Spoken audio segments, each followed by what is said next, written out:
মানুষ নিজেদের জীবনে সুখ এবং শান্তি কামনা করেন।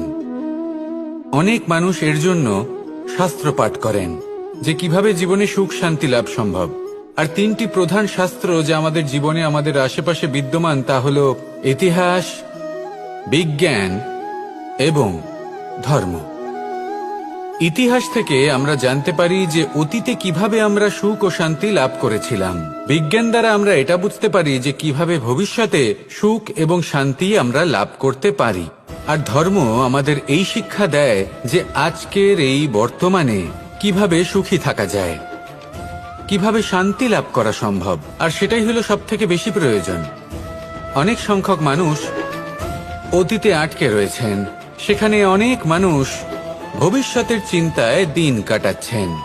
আজ এই বর্তমানে খুব কম সংখ্যক মানুষ প্রসন্ন থাকতে পারেন, সেটাই শিখুন।